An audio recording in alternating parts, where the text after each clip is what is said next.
पिया जइहा जब कमाए, हो पिया जइहा जब कमाए, ट्रेन न धरिया। पिया जइहा जब कमाए, ट्रेन न धरिहा।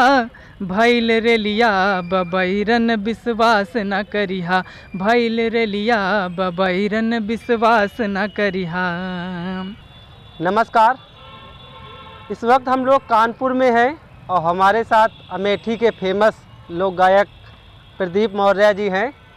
तो हमने सोचा कि प्रदीप जी कानपुर आए हैं तो इनका एक बार इंटरव्यू कर लेते हैं। उस टाइम हम लोग चुनाव के टाइम अमेठी गए थे तो इंटरव्यू किया था। तो प्रदीप जी पहले तो स्वागत, आप कानपुर आए। बहुत बहुत धन्यवाद आपका। अच्छा, कब आए थे कानपुर? 3-4 दिन हो गया। अच्छा, आज हम लोग क्या सुनाने वाले हैं आज कानपुर में? जो मुद्दे हैं उस पर चर्चा करेंगे। हाँ, आपको बता दें कि प्रदीप मौर्य जी जो हैं, जो आम लोगों के मुद्दे हैं, जेन्युइन मुद्दे हैं, रोजगार है, पढ़ाई है, स्वास्थ्य है, शिक्षा है, इस पर मतलब अपनी गीत के द्वारा लोगों को जागरूक करते हैं और नेताओं को आईना दिखाने का काम करते हैं और सरकार को दिखाते हैं कि आपके नेता कितना फील्ड पर काम कर रहे हैं। तो आप बताइए क्या सुनाने वाले हैं? सबसे पहले तो इस समय जो सबसे ज़्यादा चर्चित मुद्दा है वो ट्रेन एक्सीडेंट का है। हाँ। लगातार देखा जा रहा है कि ट्रेन एक्सीडेंट होते जा रहे हैं। और दूसरा मुद्दा जो है सबसे ज़्यादा पेपर लीक का, और उसके साथ साथ देखा जा रहा है कि संसद भी लीक हो जा रही है, पानी से पानी भर जाता है, लोकसभा में पानी आ जा रहा है। और उसके बाद मंदिर का भी मामला सामने आया था।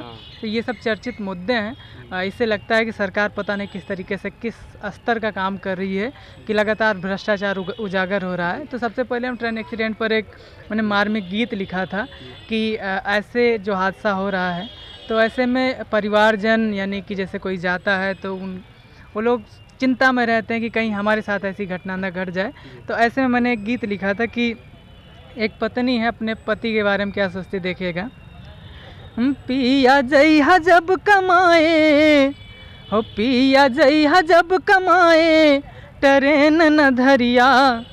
पिया जइहा जब कमाए, ट्रेन न धरिहा। भइल रेलिया बबैरन विश्वास न करिहा, भइल रेलिया बबैरन विश्वास न करिहा। छन छन घटना दुर्घटना सुनात बा, रेल पर शासन के नाही बुझात बा। छन छन घटना दुर्घटना सुनात बा, रेल पर शासन के नाही बुझात बा। भले रुपया के तर सब, भले रुपया के तर सब, परदेश न जइहा। भइल रेलिया बबैरन विश्वास न करिहा, भइल रेलिया बबैरन विश्वास न करिहा। रेलवे विभाग नाही भर्ती करावे, बिना कर्मचारी के कमवा चलावे। रेलवे विभाग नाही भर्ती करावे, बिना कर्मचारी के कमवा करावे। जब घर माँ कमाया, जब घर माँ कमाया त टैक्स न भरिहा। भइल रेलिया बबैरन विश्वास न करिहा, भइल रेलिया बबैरन विश्वास न करिहा।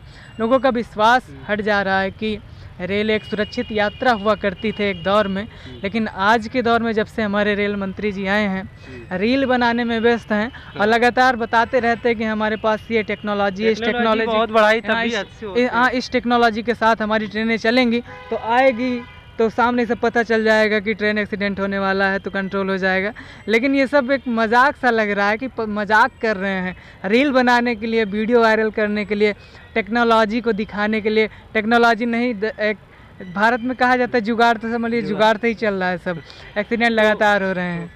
अगर मान लो जैसे दूर जाना है तो रेल पर विश्वास न करे, बाई रोड तब भी एक्सीडेंट होता है, तो कैसे आदमी सफ़र कैसे कर? हर आदमी के पास तो हेलीकॉप्टर के लिए तो सुविधा। देखिए, जब मोदी जी ने एक समय में कहा था कि हवाई चप्पल पहनने वाला व्यक्ति हवाई जहाज़ से चलेगा, लेकिन मुझे तो ऐसा लग रहा है कि लगातार रेल यात्रा का टिकट तो महंगा हुआ ही है। जो बात की गई थी कि हवाई यात्रा का टिकट सस्ता होगा, लेकिन लगातार महंगा होता जा रहा है पहले के कंपैरिजन में। तो मुझे नहीं लगता कि हवाई चप्पल पहनने वाला हवाई जहाज़ से चल पाएगा। और ट्रेन सबसे सस्ती यात्रा हुआ करती थी, अब उससे एक्सीडेंटल चांसेस हो गए हैं। तो मुझे लगता है कि लगातार हर क्षेत्र में खतरा बढ़ता ही जा रहा है और सरकार इन सब को रोकने में सक्षम नहीं है। अच्छा, रेलवे में भर्ती नहीं आ रहा है, जैसे बोला जा रहा है प्राइवेट किया जा रहा है। हाँ, देखिए प्राइवेट किया जा रहा है। इसका जैसे अभी इस समय SC ST आरक्षण का मुद्दा चल रहा है कि उसमें भी संशोधन होना है। तो कहीं न कहीं एक तो सबसे बड़ा ये कि जो वहाँ के CJI हैं, चीफ जस्टिस ऑफ इंडिया, उनका सिलेक्शन कॉलेजियम सिस्टम से होता है, यानी कि उनके पिताजी जज थे तो उन्होंने अपने बेटे को जज बना दिया बिना कोई पेपर दिए। अब वो हैं तो अपने बेटे को जज बना देंगे। तो सबसे पहले तो वहाँ सुधार होना चाहिए कि जो जज बनते हैं इनका पेपर हो करके तब इनका सिलेक्शन हो, कॉलेजियन सिस्टम ख़त्म हो, तब ये विचार कर पाएंगे अन्य मुद्दों पर। सबसे पहला तो ये है। कुछ रोजगार पे, जैसे रोजगार की बात करते हैं, सरकार रोजगार लगातार नहीं दे पा रही है। रोजगार देखिए, रेलवे की आपने बात करी है तो रेलवे में जब 19 का चुनाव था तो मोदी जी ने बहुत सारी भर्तियां निकाली थी, लेकिन मुझे लगता है फाइनल नहीं हो पाए। उसमें उत्तर प्रदेश सरकार ने भी बहुत सारी भर्तियां निकाली थी। प्रमुख भर्ती थी उत्तर प्रदेश की शिक्षक भर्ती, उसमें आरक्षण घोटाला हुआ। 69,000 शिक्षक भर्ती में आरक्षण घोटाला हुआ। आज भी लोग भटक रहे हैं, धरने पे हैं। 69,000 में 6800 को नियुक्ति मिले लेकिन ज्वाइनिंग नहीं मिली, तो भटक रहे हैं। तो इस तरीके से सरकारी नौकरियों में लोगों को भटकाया जा रहा है, फाइनल कहीं नहीं हो रहा है। जब शिक्षा मंत्री के आवास पर धरना देते हैं स्टूडेंट तो भर के जेल में। देखिए, जब आप शिक्षा के लिए संघर्ष करें, नौकरी के लिए संघर्ष करते हैं, धरना देते हैं, तो आपको डंडे मारकर भगाया जाता है। लेकिन वहीं अगर आप कांवड़िया बनते हैं, कांवड़ लेकर के जानते हैं, तो हेलीकॉप्टर से आप पर फूल बरसाए जाते हैं। ये दोहरा व्यवहार ठीक नहीं है। जबकि देखा जाए तो कांवड़िए बहुत जगह तोड़फोड़। हाँ, देखिए, जो उपद्रवी हैं उन पर कार्रवाई होनी चाहिए, लेकिन जो आस्था के साथ जा रहे हैं तो वो संतुलित होकर के जा रहे हैं और डिसिप्लिन है। और देखिए, आस्था में, भक्ति में अनुशासन बहुत ज़रूरी है। अगर आप अनुशासन में भक्ति नहीं करते तो भक्ति परिवान नहीं होती है।